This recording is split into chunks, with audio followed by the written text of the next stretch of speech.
So it's obviously been a big week in the Isle of Man for climate change. We've had the proposals coming through now with the Chief Minister and his committee. And at the same time, of course, the Green Party came out with their suggestions. And Andrew Langan-Newton is joining us now. Andrew, it was no coincidence, obviously, you brought out this sort of budget, the green budget, on the same day as the report came in. Two things maybe which obviously very similar, but should we do yours first? I mean, you reacted to that report, or did you just have that sort of budget already in mind?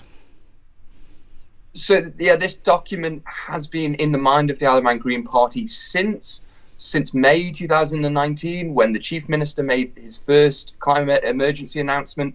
Then the resolution of the Parliament in June 2019, where the entire premise of the urgency was predicated upon this idea that we had until 2050 to make a transition to net zero carbon emissions for the Isle of Man community. Now, the Isle of Man Green Party all the way along said this just doesn't stack up to the science, as what the IPC is saying, whatever the Isle of Man government is saying, and really, in anticipation of the release of the Curran report, if we call it that, on Thursday this week, the 9th of January 2020, in anticipation of this, the members have been working hard, consulting on this document that we released on that day to show actually what the science shows is we've got a lot less time to act within. And yet they're going for quite a long time scale. I mean, we had this conversation with you before when it was proposed to bring it much quicker, to make the changes and deadlines and that sort of thing, which always move off, don't they? They always don't get hit if you're not careful. Do you think you saw the Curran report? I mean, let's go to that one. I mean, was it what you expected? So the Curran report, very lengthy document, very complex. It's only been released for a day and a half. So we've been considering that document, but obviously we haven't got a full understanding of it at the moment. But I think if I take a few things out of it, certainly, and the Council of Ministers document that came with it, the Chief Minister, Howard Quayle, he's calling for urgent action on the basis of what Professor Curran is saying. Professor Curran is saying the Isle of Man community needs to understand what's going on and needs to understand the urgency and the emergency that's taking place and that we need to act within. And the Green Party is saying, look, we accept those things, urgent action. It's an emergency. It's a national security issue. And we're going, let's be honest about the timeline. We need to move quickly. And what we're stating in our document is two scenarios. One, to have a strong chance of avoiding 1.5 degrees of warming, which we know is going to have huge consequences for the world and the Isle of Man. And that gives us a period of about till 2035 to reduce our emissions to zero at a rate of 20% reduction per year, or in the region of 2035 to 2040, we'll reduce them at less, between 13% and 20% reduction per year. So the Curran report is useful, incredibly useful, and incredibly important to framing how we respond as a community together, collectively, identifying this needs collective action. We all need to come together around this shared challenge, this shared emergency, and we all need to react to it, taking on board these important proposals that Professor Curran and his team that have worked so hard to produce. But we've got to be honest, this timeline of 2050 is too short, leaves open huge risks to the Isle of Man community, and we need to accept that the science shows we need a lot shorter time frame to work within. Well, I mean, the last few days are going slightly sideways on this whole thing about electric cars, and they're now going to be taxed and that sort of thing. I mean, the Isle of Man's never had that rebate anyway. Does that make sense to you, that they're bringing in that sort of... I mean, it's not a lot of money, admittedly, and I know you drive an electric car, I do, but is that sending out the right signals, do you think? So I certainly what Professor Curran has said, and we would say as well, there's not one thing that's a magic bullet as a solution, and everyone having electric cars in the Isle of Man is not a sustainable solution. We have on the region of about 60,000 cars for a population of 83,000 people. All transitioning them to electric cars is not necessarily an answer. The answer to transport involves public transport being highlighted. We've got a great infrastructure in the Isle of Man with electric trams, with railway, with a bus service that's well provided at the moment. We'd like to see a greater emphasis on that public transport, about how we move around the Isle of Man, decarbonise safely and equitably. So again, active travel that's been highlighted of late by the Isle of Man government and other community groups in the Isle of Man, and we would support that.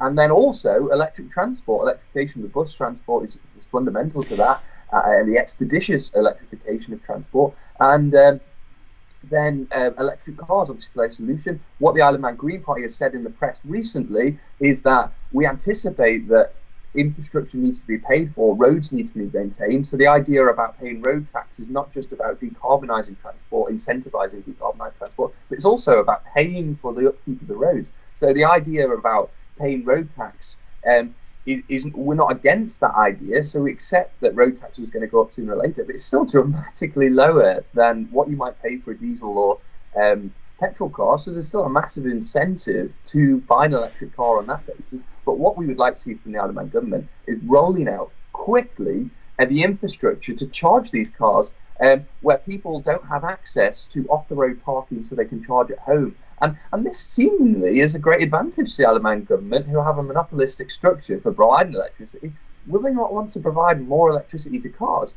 Why can they not just roll out this electric charging infrastructure to incentivise the uptake of electric when vehicles? Douglas Promenade gets done, I think there's going to be quite a lot along there. But I was led to believe there's maybe some of the sea terminal about a year ago when they were having it done, but it hasn't happened. I mean, in fact, Douglas is quite badly served, isn't it, for charging points in general? But that's for another day.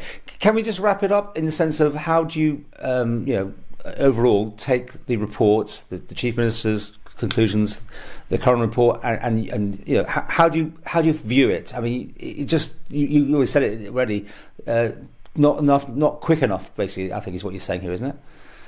So a big point, and the public can go to www.greenparty.im. They can find the Green Party report that was released this Thursday, 9th of January, and they can find the press release that summarises that.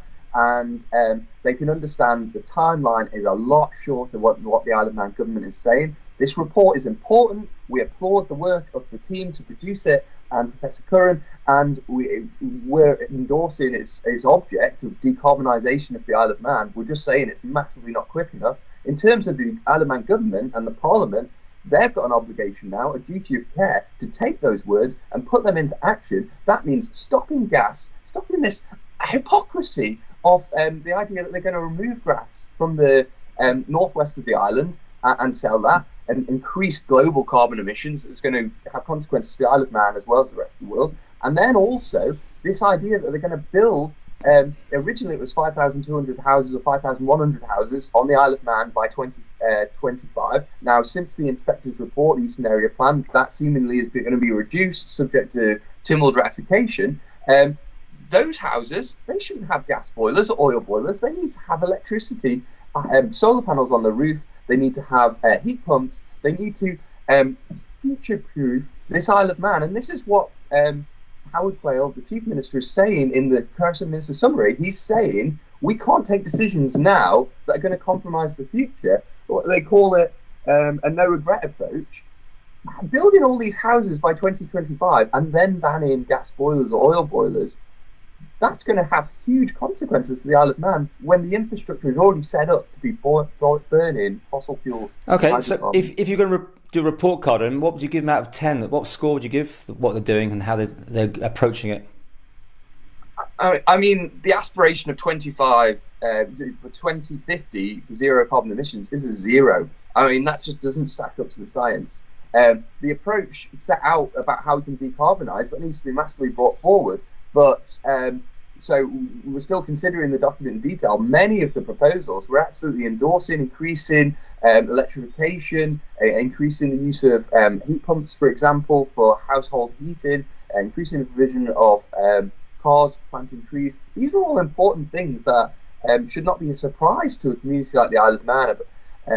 So they're all massively endorsed by the Isle of Man Green Party. In terms of the report, I can't quantify exactly at the moment the other details. But with a grade you're not of 1 to 10 over-impressed by the sounds of it. Well, I think I'm repeating myself somewhat here, but the contention is the timeline, which we just can't accept, and which is a worrying concern for everyone in the Isle of Man. If our government is saying this, but actually the science is completely pointing the other direction, action needs to be taken massively forward. The government, the politicians shouldn't lead this. The science should lead this, inform the decision-making of the government. So the government and the politicians need to take this on board and take decisive action today.